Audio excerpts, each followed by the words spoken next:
ትሁት ትባላለች። ግማሽ ፍቅረኛዬ ነበረች፣ ግማሽ ፍቅረኛዋ ነበርኩ። ግማሽ ፍቅረኛዬ፣ ግማሽ ፍቅረኛዋ ማለት ነው። ስለ ሳምኳት፣ ስለተኛችው ደስ ስለሚላትና ፈቃድ ሆኖ ቢያገባት ሎተሪ ወጣላት ያህል ደስ ስለሚላት ያ ልጅ ትንፈሽ አትልልኝም። እኔም ስደውልላት ስለማታነሳልኝ ልጥበስሽ ስላት እምቢ ስላለች ልጅ አልነግራትም። ደስ ትለኛለች፣ ደስ እላታለሁ። አይኗ ትናንሽ ደስ የሚሉ፣ ጸጉሯ ጥቅጥቅ ያለ ቁርንድድ ነው። አፍንጫዋ ልከኛ ነው፣ ጎራዳም ሰልካካም የማይሉት አይነት። መጠየሟ ያልረታው ትንሽ ነቁጥ አፍንጫዋ ላይ አለ። ወፍራም ከንፈር አላት።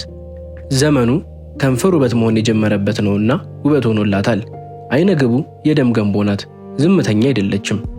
ጨዋታ ሲነሳ ትጫወታለች። ተጫዋች አይደለችም። ካገኘችው ሁሉ ጋር ወግ አትገጥምም። አታቆላምጠኝም። ነገር ግን ስትፈልግ ብቻ ነው የምታቆላምጠኝ። እኔም ሙሉ ስሜን ስትጠራኝ ነው ያቆላምጠችኝ ይመስለኝ። ከሷ ጋር ስሆን ደስ ይለኛል። ታምራለች፣ ምቾት ትሰጣለች። ጠጋባ አፍንጫዋ አካባቢ ይነበባል። ስትስቅ በጣም ደስ ትላለች። ጥጋበኛ አትመስልም። እወድሻለሁ እላታለሁ። እሺ ትላለች። ምን አለ እኔም እወድሃለሁ ብትለኝ ከሚል ቁጭት ስወድ ዋዛ አይደለሁም እላታለሁ። በሚያማምሩ ጥርሶቿ ታጅባ ከትንሽ ፈገግታ ጋር አታስፈራረኝ ትላለች። ለጥጋበኛ ሁሉ ነገር ዛቻ ይመስለዋል እላታለሁ። እሷን ፍቅረኛዬ ለማድረግ አልወሰንኩም። ፍቅረኛዬ ለመሆን አልወሰነችም። በሳይለንት እየተገማገምን ነው። በወሬዎቿ አሾልኬ ሰው ታከብራለች፣ ትታመናለች፣ ስራ ትሰራለች እላለሁ። በዝብዘባ ያሿልካ ይታመናል፣ ጥሪት አለው። በፍጥነት ያገባኝ ይሆን ለሚሉ እልፍ ጥያቄዎች መልስ ታሰሳለች። ሾርት ሊስት ውስጥ ሁለታችንም አለንበት። እሷ ከነከሊ ጋር፣ እኔ ደግሞ ከነከሊት ጋር አነጻጽራታለሁ። አንድ ዕለት ታላቅ እህቷ ተዋወቀችኝ። በአይኗ በርብራኝ ደስ አላልኳትም። ደስ እንዳላልኳት ለመደበቅ ስስ የለበጣ ፈገግታ አሳየች። ሲመዘኑ መኖር ሰው የመሆን ዕጣ ፈንታ መሆኑ የገባኝ እኔ የእሷ መዘን አልገረመኝም።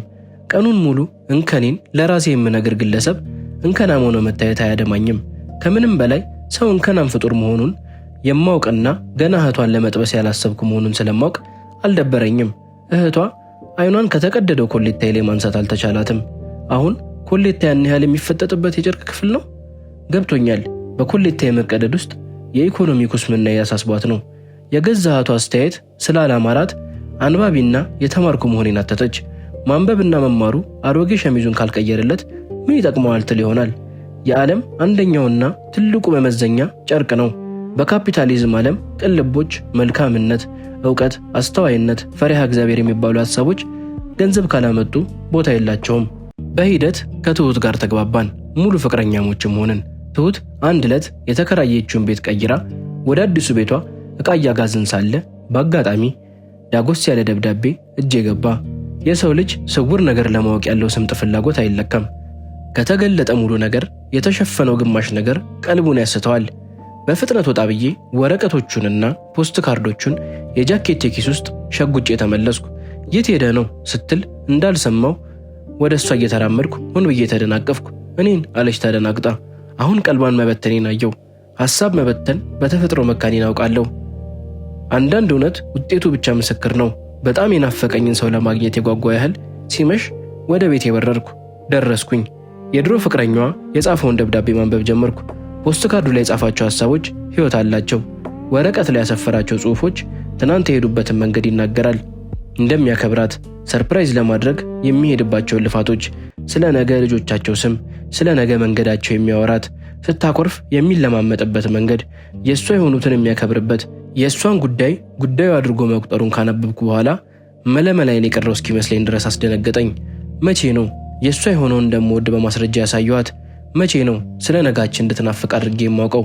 መቼ ነው ያልጠበቀችውን ባልጠበቀችው ሰዓት አድርጌ አስገርሚያት የማውቀው? የጣዕም ልኬቷን ሰቅሎታል። ሁሉም ሰው የራሱ የኑሮ ቀለም ቢኖረውም የኔና የሱ ሁኔታ ሩቅ ነው። እሷ ለሱ የምትሆነውን ሩብ ያህል የምትሆንልኝ አይመስለኝም። የጣዕም ልኬታችን በመጣንበት መንገድ መሞረዱ እሙን ሆኖ ሳለ የመጣችበትን መንገድ በጥቂቱም ለመረዳት እንዴት አልሞከርኩም? አብሬያት ያለችው ልጅ ትናንት እንዴት በጥበብ ለማወቅ አልጣርኩም? እንዴት ቀልቧን አልገዛኋትም? በዙሪያችን በእጃችን ያሉንን ላለማወቅ የሚያክል ልክመት ያለ አልመሰላለኝ። ለመሆኑ ደብዳቤውን እኔ በአጋጣሚ ያገኘሁት ወይስ እንዳገኘው በእቅድ ተቀናብሮ ተቀምጦ ነበር? ወስጄ ደብቄው ስመለስ የት ሄደ ነው ብላ አጥብቃ ያልጠየቀችኝ? የምር እንዳልኩት ቀልቧን በትኘው ወይስ ቀለል አርጋ አልፈው? ሁሉን ነገር ተጠራጠርኩ።